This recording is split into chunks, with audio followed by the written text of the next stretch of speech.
Welcome to another episode of UJ Sport on UJTV. My name is Collen Maepa, and I'm here today talking to basketball players again and again. We're talking basketball. Coach Mandla, welcome again. Welcome to you, Samira. Welcome to you, Kagiso. Today, I just wanted to give our viewers a little glimpse into the UJ sporting environment, right? Some of them may know you because they play with you or they are your friends at the university. Some people may not know who you are at all. And very interestingly, we've got a very interesting mix of student players that play in the basketball senior teams, both the ladies and the men's. What position do you play? I play as a forward. A forward? Yes. Okay, so you score a lot of... Yeah, I tend to work on the inside. Yeah. So I work more with rebounding and trying to get the ball back in. So you don't and shoot? Also trying to... No, I do definitely do shoot but I shoot from closer range most of the time. Okay. Yeah. And Samira, what position do you play? I'm a shooting guard and I also play down low, so forward. Mostly because of my size, and I'm also a pretty solid shooter. I'm clutch. Yeah. What do you mean by your size? Because you're taller or shorter? Because I'm taller and I'm quite fit. Yeah, We need a lot of power down low. Okay. So yeah, when that is needed down low, I'm the person that usually goes there. So which setup do you participate in? The 5-on-5 or the 3-on-3? I'm guessing this year's both. Both. Okay. So which one are you good at? 5-on-5 or 3-on-3? Because I know the two intensity is not the same there. I've played 5-on-5 my whole life, so I would say that I have more experience in 5-on-5, but I think I hold my own on 3x3 as well. So, but I will say 5-on-5 because I have more experience there. Yeah. And then, Peace, you are a very talented fellow. You play with your heart. I've seen you when you were losing games. Some of the games that you played in the 3-on-3 basketball challenge in Kenya in November 2021. You guys were very close in how you lost some of the games. You actually could have won those games. I think there was a lapse of concentration here and there, some technicalities. And I saw you towards some of the last games that you played, that it didn't sit well with you. How do you I don't know what's the right way to say this.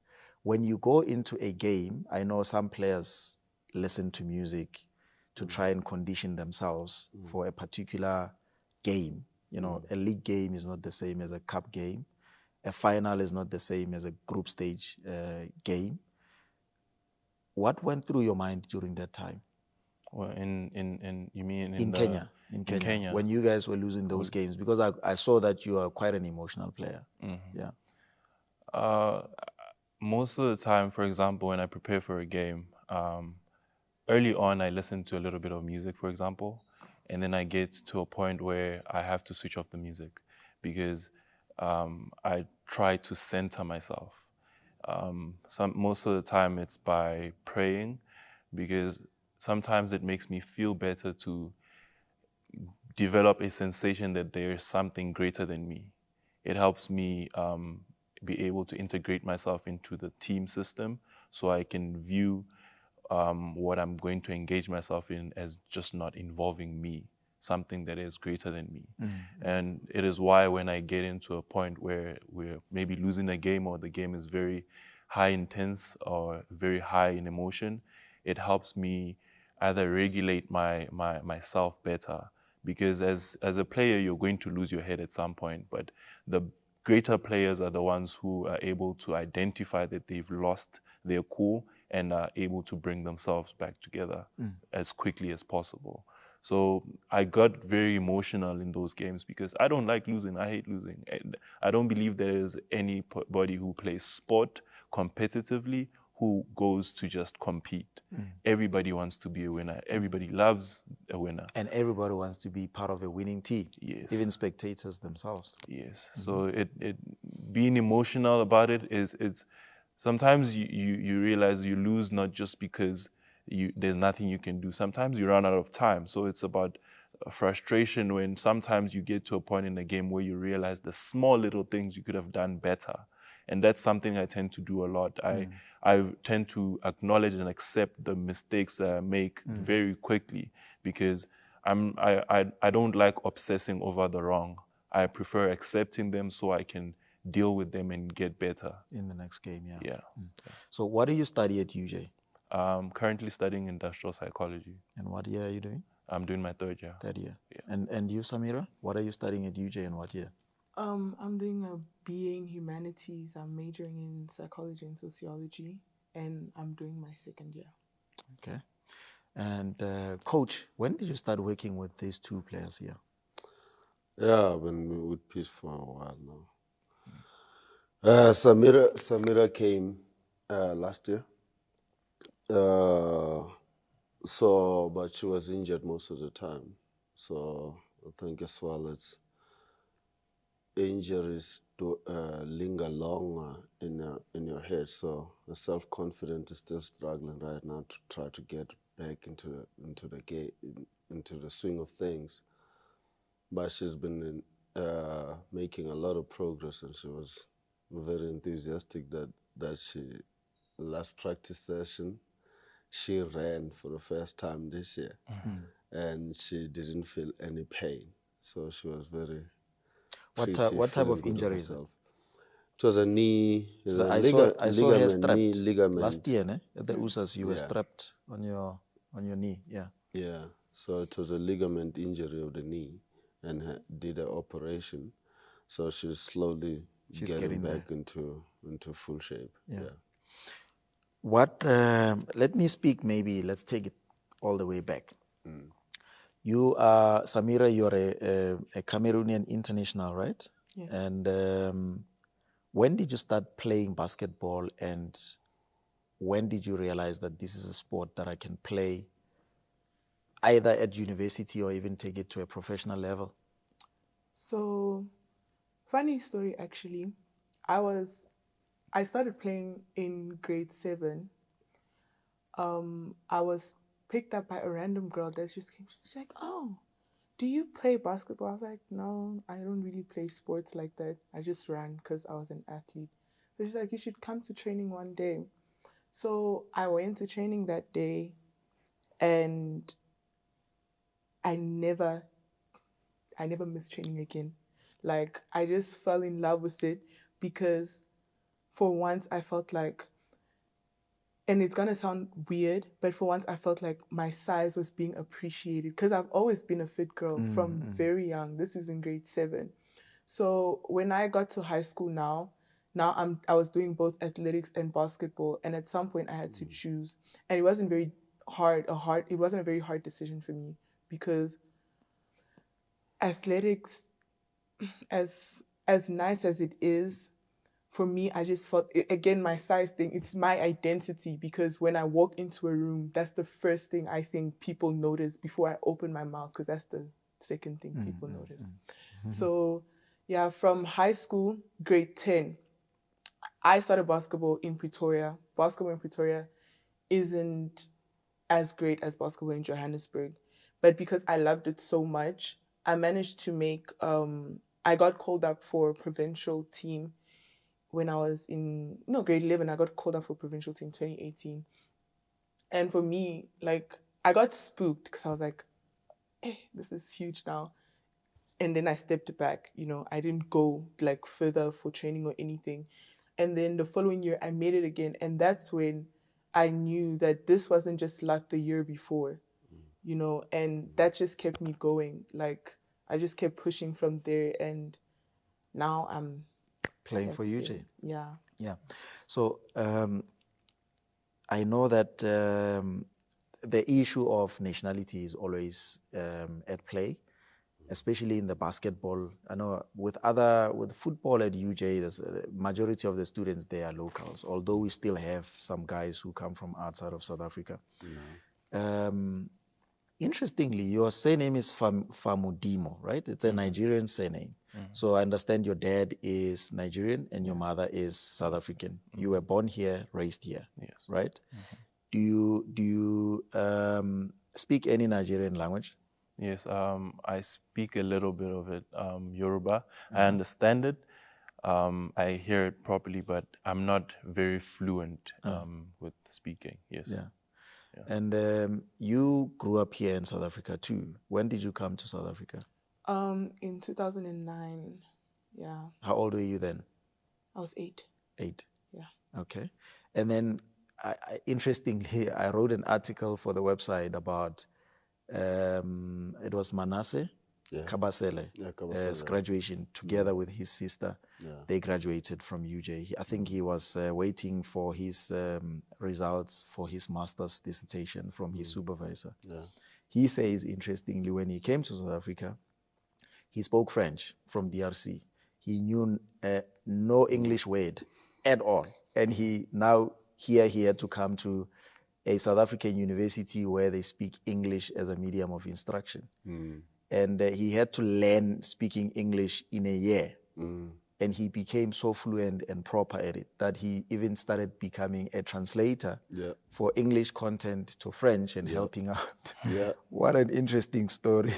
For you, when you came here, what was challenging at that age, coming into a newer environment where they speak English and other indigenous languages and you speak mainly French?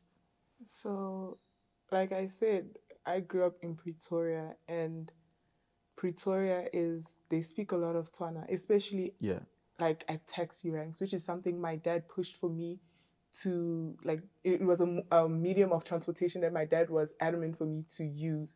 So till this day, I understand keywords.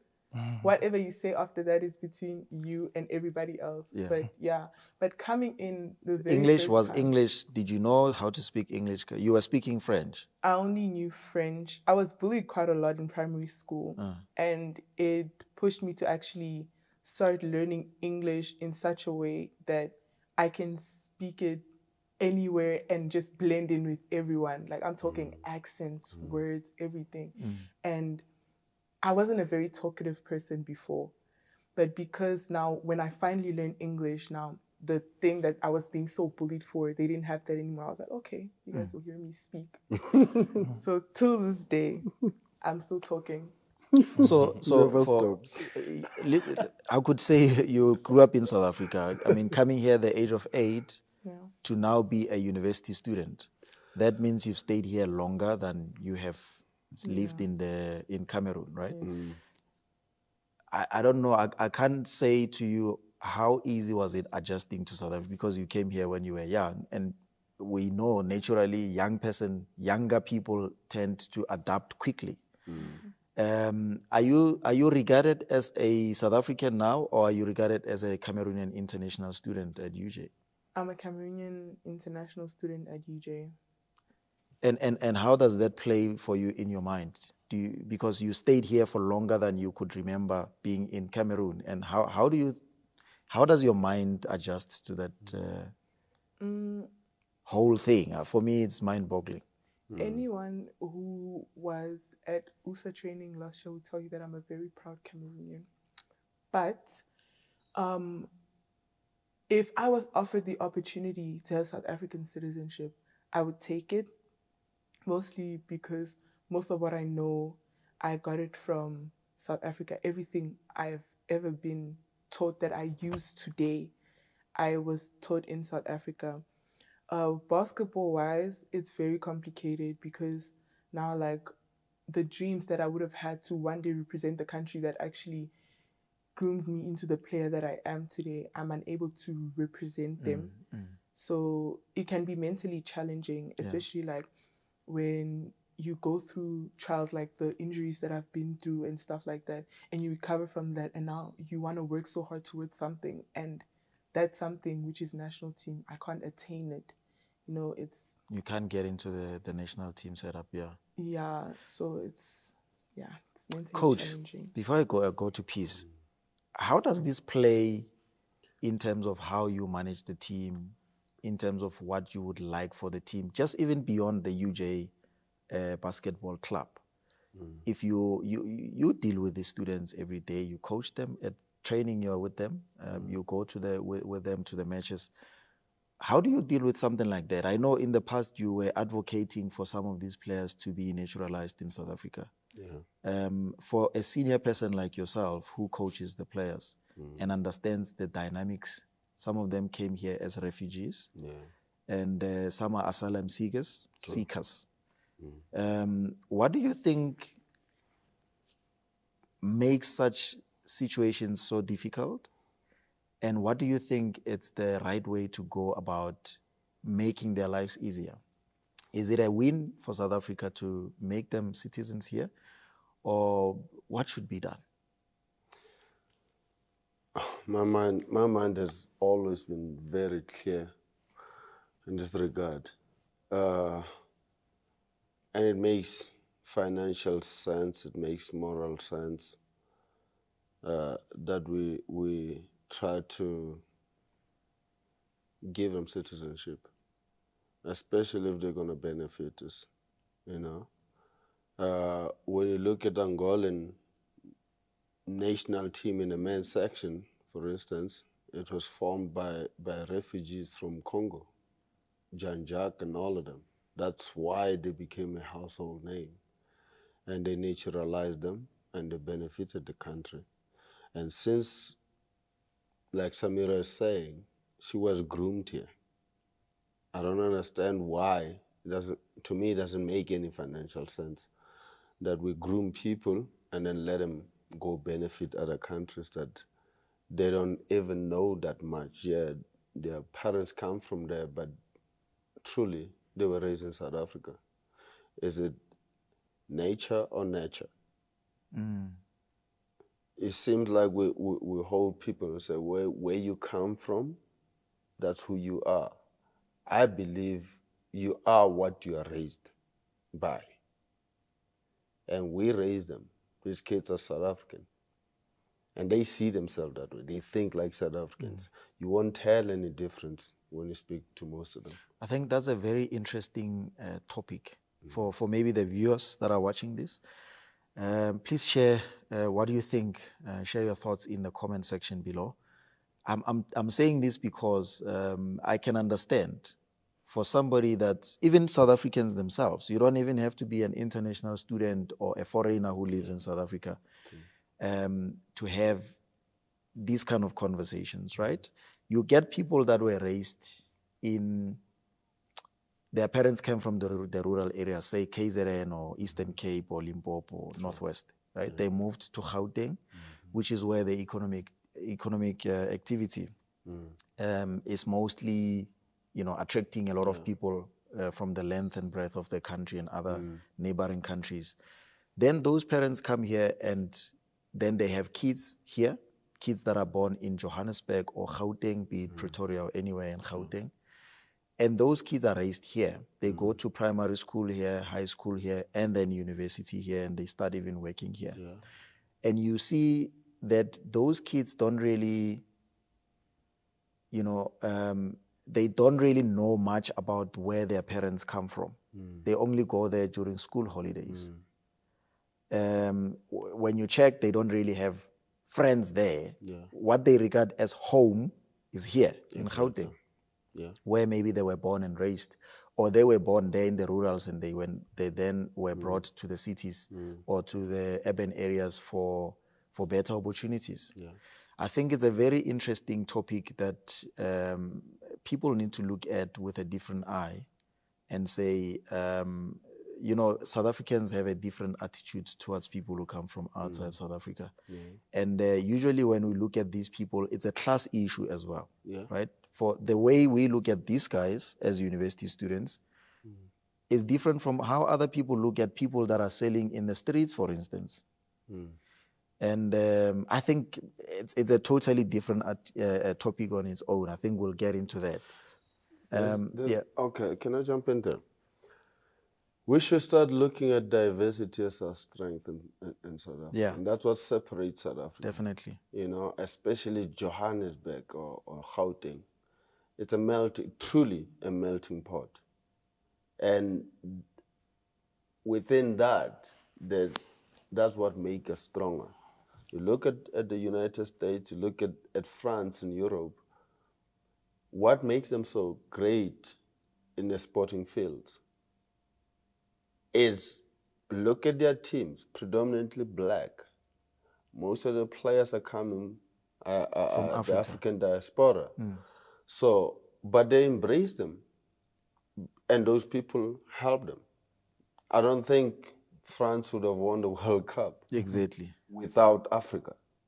Because the majority of those players are of African descent. Exactly. Yeah. So, but I don't understand why we don't see strength in our own diversity. We're not supposed to be beaten in the sporting field in this continent. Rugby has shown us with the beast. Mtawarira. Look at how we benefit South African Springboks. Why can't we do that in all the other sporting codes? I know other sporting codes are doing it. There's a girl, I think now she's at Matis, was a fantastic basketball player and a netball player as well. But she's recruited, probably going to play for the Proteas. She's that athletic, big, athletic. Talented. Obviously talented. Why can't we do that in all the sporting codes? And we're holding back ourselves back because, honestly speaking,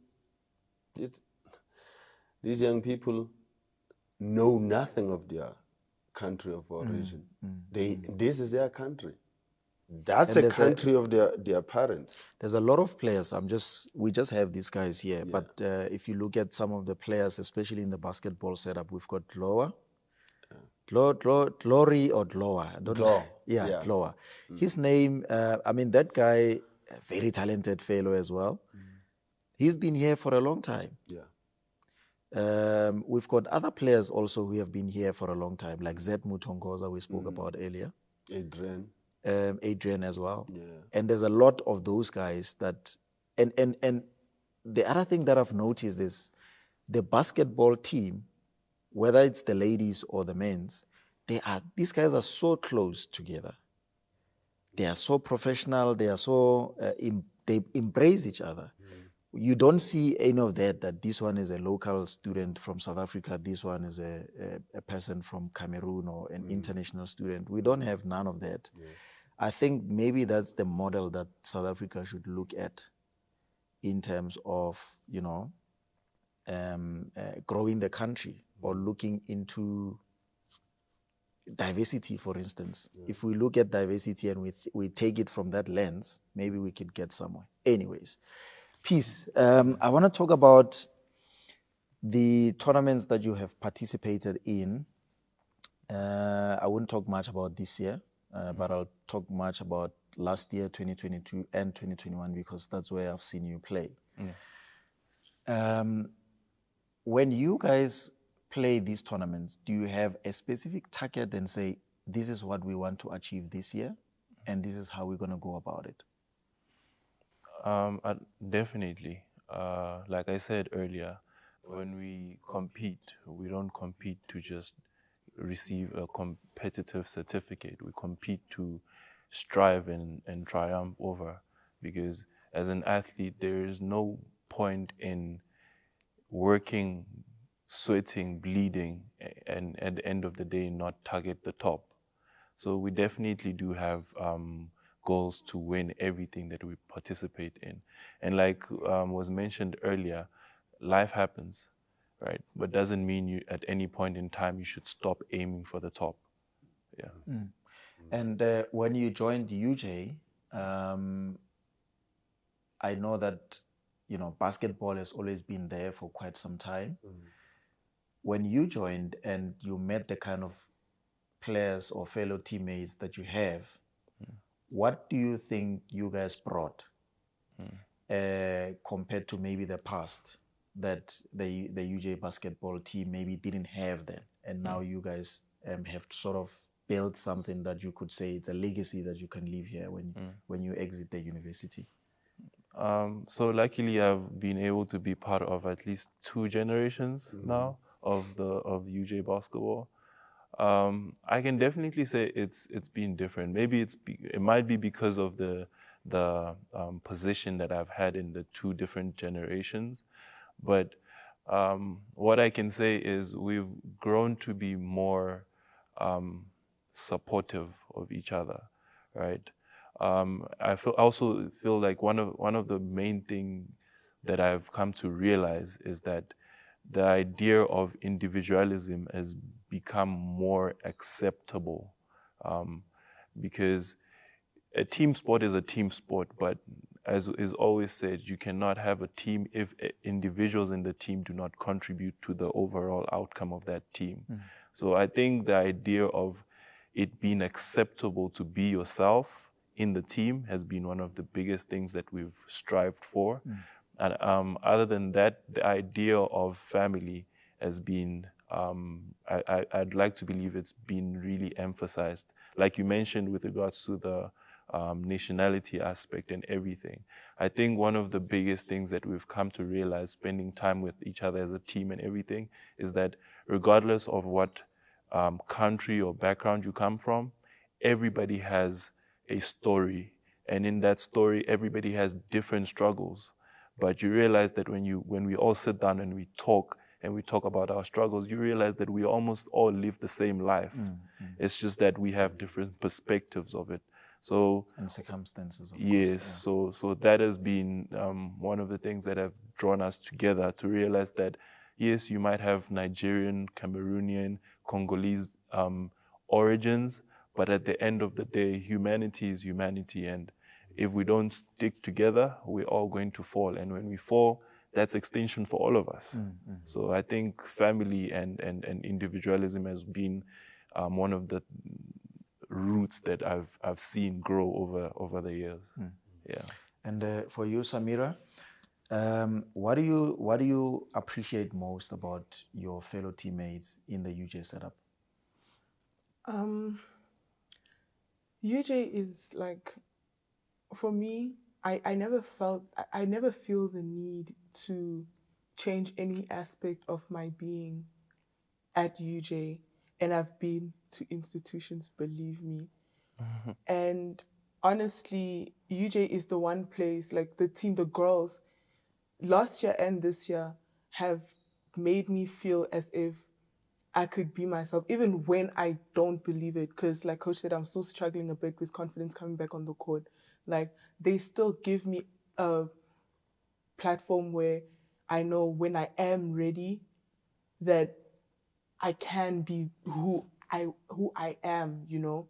I don't feel as if, for example, I have to be a bit more South African or fit a certain standard, you know, in order to be part of them. I never feel like an outcast, you know, and I have a very, very distinct personality, and I still don't feel like an outcast. And that's one thing that I really appreciate about the team. And I feel really blessed being in that environment, because sports gets very tough mentally. And when you know that it gets tough mentally, you know, that even within those circumstances, you can still be who you are. That honestly, for me, is the biggest blessing. Can I sure. mention something? I one thing I forgot to mention. Through the 2 generations that I've managed to be a part of, the one thing I've realized is there, not just one person, but there's always, they refer to as Orange Army, right? But I don't think people really understand the depth to it, because when you look at the different people that have come through the team, we really work hard, and the idea of when you go into battle, the way soldiers carry themselves and the way soldiers strive and fight for their goal is definitely displayed in the different characters that we have in the team as individuals and as a unit. So that's something that I think that has managed to move through the generations since I've been here. And the UJ. So the UJ hashtag Orange Army. Yeah. Now you get to understand what we're talking about. Now, as a student athlete for both you, Kagiso, and Samira, you guys, I've spoken to some other student athletes from football, netball, etc., even athletics. You guys, your life is, it's so structured that you have to follow a particular routine. You wake up, you have breakfast, you go to gym, you come back, you go to training. There's class in between, and then there's maybe a short time to rest, and then you have to go to play in league competitions and matches as well. And then other times you go to prepare for tournaments like the USAs and the FASU games, etc. How is it like being a student at UJ as a basketball player? I think personally, being a basketball player and a student is all about finding a way to still enjoy yourself despite. And that means you need to be very choosy, right? Because when you play sport and you intend to be successful at it, you need to have a certain level of dedication, a certain level of obsession with your craft, right? It also goes into your studies as well. So you need to really be passionate about the two. But when you have such intense passion for two things like that, it tends to steal away the stereotype of fun. You need to find new ways of saying, I'm going to have fun. So maybe fun for you might be, I'm going to go to the courts and shoot a bit more. Or fun for you might be, instead of going out, I'm going to take that extra time to take a nap. So the normal lifestyle that you would say a person should have has to be a little bit different when you're a student athlete. You need to put extra work, as you know, and if you're going to put that extra work and be successful, you still need to have fun, but your fun needs to be selective. That's the life. Is it a lot of pressure for you guys to meet a certain criteria to be funded to be student athletes at UJ? I know that you are funded, some of them are funded through bursaries here at UJ. A lot of our students, athletes, are funded by bursaries, and they are required to pass to meet a certain threshold for them to be kept within, to retain the scholarship. So for you, Samira, is that a lot of pressure, or it's the small waters? I wouldn't call it pressure. Yeah. Because it keeps you on your toes. Because life gets very hectic. Like even outside of basketball and school, like just social life gets very hectic as well. So just that goal in your head, the criteria that you have to meet, actually keeps you on your toes. Because I have issues with time management, and just knowing that as long as you meet this deadline and you get these marks, you're good.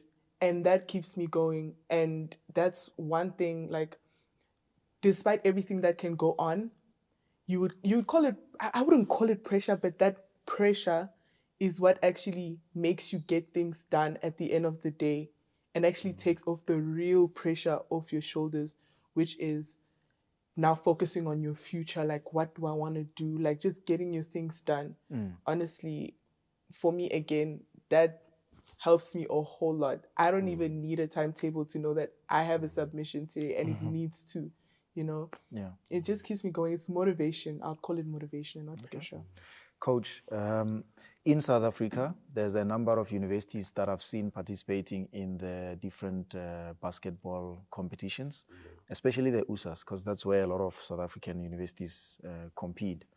It's only in FASU competitions where then you meet other African teams from other countries, the rest of the African countries. In South Africa, who would you say is your biggest competitors? I know I've got my own top three maybe, but who do you think challenges UJ when it comes to basketball, whether it's 5-on-5 or 3-on-3? Ooh, I respect all the institutions, but I'll say VUT says they're defending champs. Vet University beat us twice already this year, in the men and in the women. VUT are always gonna be a juggernaut. UP in both men and women. I haven't seen. I think as well. Mattis is gonna be Stellenbosch. It's gonna be formidable. So it's a whole lot of teams, and that's what most exciting. That you don't know, you have to bring your A game, or you will lose. Yeah, that's guaranteed. So that's what makes the university landscape so exciting in basketball, because anybody can beat anybody. Yeah. So if you had to list top 5 universities in terms of being good, VUT, University of Pretoria, Wits University, Stellenbosch, UW, UWC, UCT. Yeah. okay. So, they are very good. Yeah. And the other one? And UKZN. UKZN, unfortunately, has been struggling with I don't know. Getting teams. My young sister is coaching at UKZN. She still doesn't have a contract. She wasn't contracted because they give him a contract a month before the USAs. So okay. So I see. So six, we would say those are the strongest. And then you still have the likes of Fort Hare. Ne? They were there at the USAs last year. They're not. They haven't been. Rhodes was there as well. They're not as strong. Right now at the USAs, we have 3 divisions for the first time, and when D1, I think Fort Hare might be in Division 3, so we're not gonna meet them. Yeah. It's not that they're not good. Again, it takes us back to what was at the administrative part. Their basketball structure at Eastern Cape, it's not strong. So they don't get to play a lot of games to prepare for the USAs. So they like Wusu, for instance, Walter Sisulu has fantastic players. Some of them are players that we're recruiting, but they couldn't get in for one reason or the other. But they are formidable, okay? But they can't compete in it as a team because they don't play enough preparation games. So they will hold their own in the first 2 quarters and then end up losing by 20 points or so. So it's a competition and administration of the game and how the game is administrated in your region that comes into play. And then, I don't know, have you participated outside of South Africa with the UJ team? No, not yet. Peace, you have. Yes, there was, in my opinion, I think, is it Ndeje University from Uganda, Makerere University? They are in Uganda as well. In Uganda as well. And then Kenya had United States International University in Africa. That they are coming here for the first 3-on-3 as well. Yeah. And then there's the other university, Jomo Kenyatta University. Yeah, very good. Yeah, and then you also have the Senegalese team that won the championship in Kenya at that time. Isaac. Yeah. Who would you say is your top 4 in Africa? Ooh.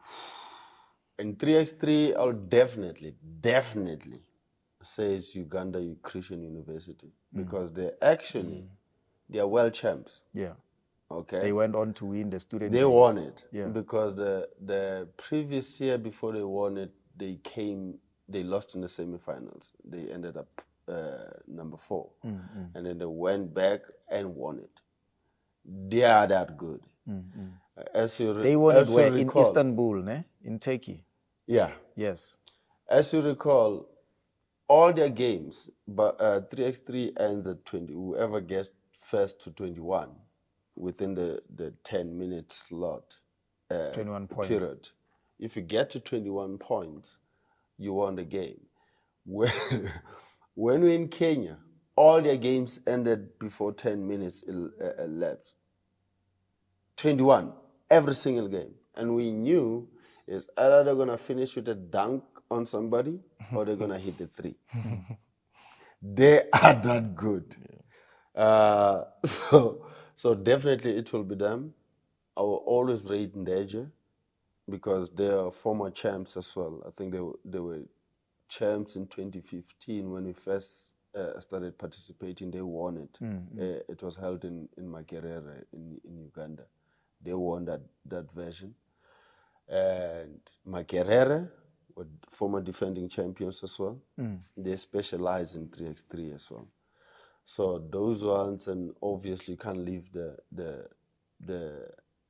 Egyptian. This team is The American University in Cairo. It's very good. Their players are solid. Yeah, I'm going through my phone because I want to share some of the universities that are going to participate in the upcoming championship. Yeah. We've got the United States International University in Africa, which is in Kenya. We've got Mulungushi and Copperbelt in Zambia. Okay. And then we've got University of Ibadan in Nigeria. We've got Ndeje, and that's in Uganda. And in Egypt, we've got the American University in Cairo. And then South Africa has confirmed UJ, VUT, Stellenbosch, Northwest, the Val campus, as well as the Sol Blaki. And then there's also that university in Botswana, Botesa, I think. Okay. So those were the ones that usually participate in this, as we said, by invitation. For your piece, which ones, because you've competed against these guys, which ones gave you a really tough time on the court? Internationally, I didn't get to play all of them, all the universities, but for example, in the 3x3, like Coach mentioned, it's definitely the Ugandan Christian University. Then it's Ndeji and then Makerere. Makerere definitely because we lost to them. I would definitely continue holding a grudge until, by God's grace, I get an opportunity to avenge. When it came to the 5-on-5, I think... Which you won? Yes, the one we won last year. The Kenyan University that we played, Kenyatta, was definitely a intensive match because they run.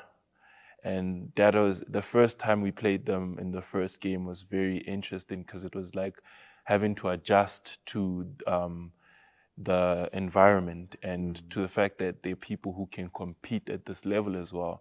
I think it was a bit of a shock, but it was a shock that was well received by us because we were ready for such level of competition. So I'd say them. I would say the Egyptian University as well.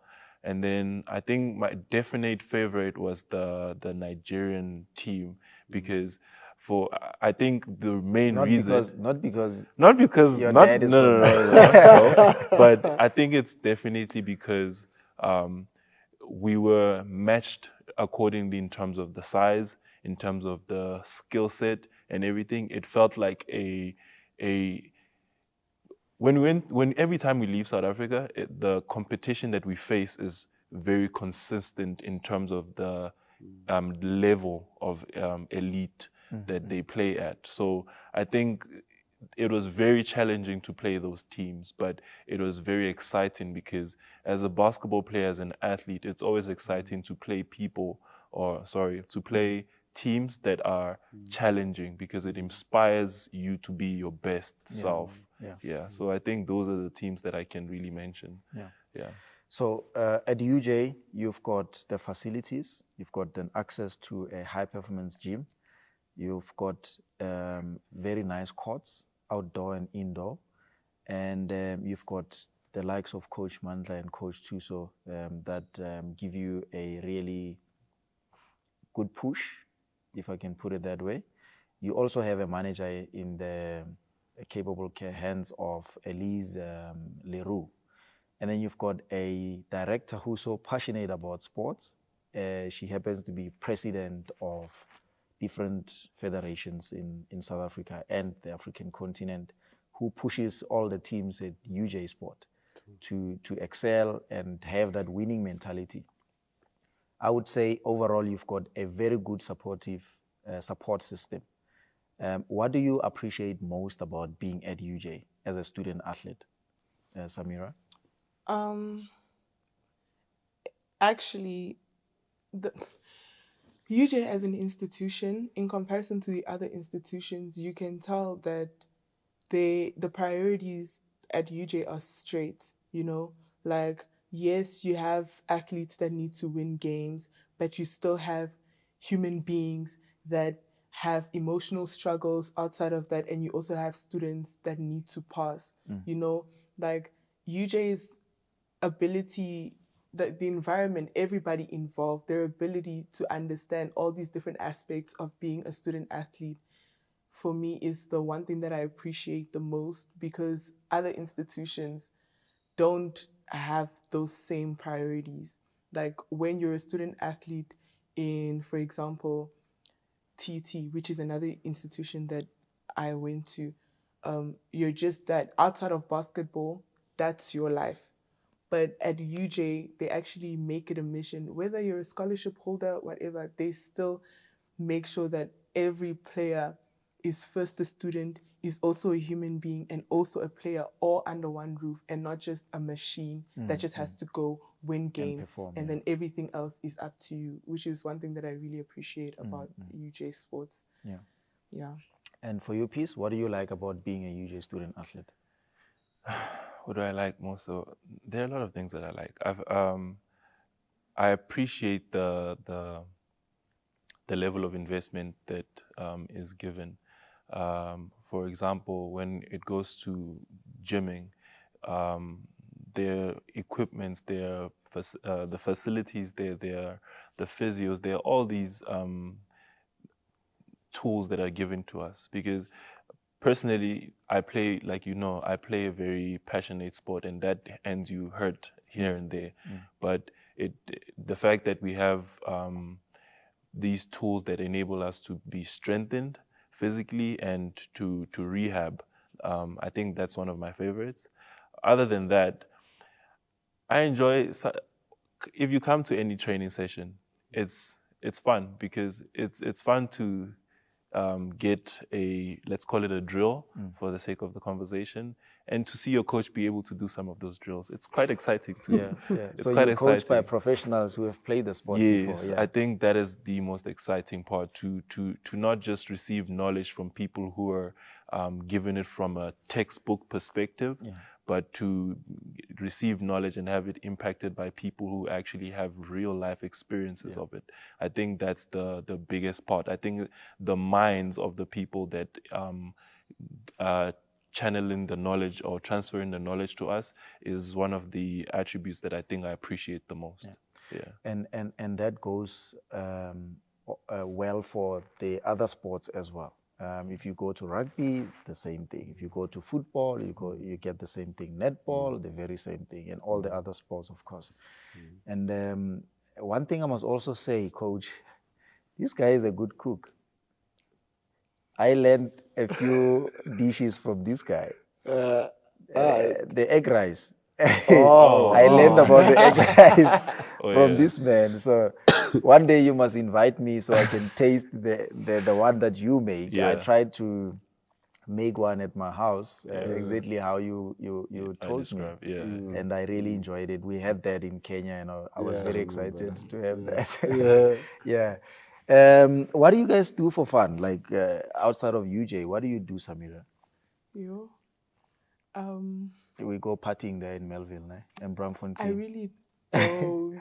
Like, I'm as talkative as I am. Like, I'm a boring person in general.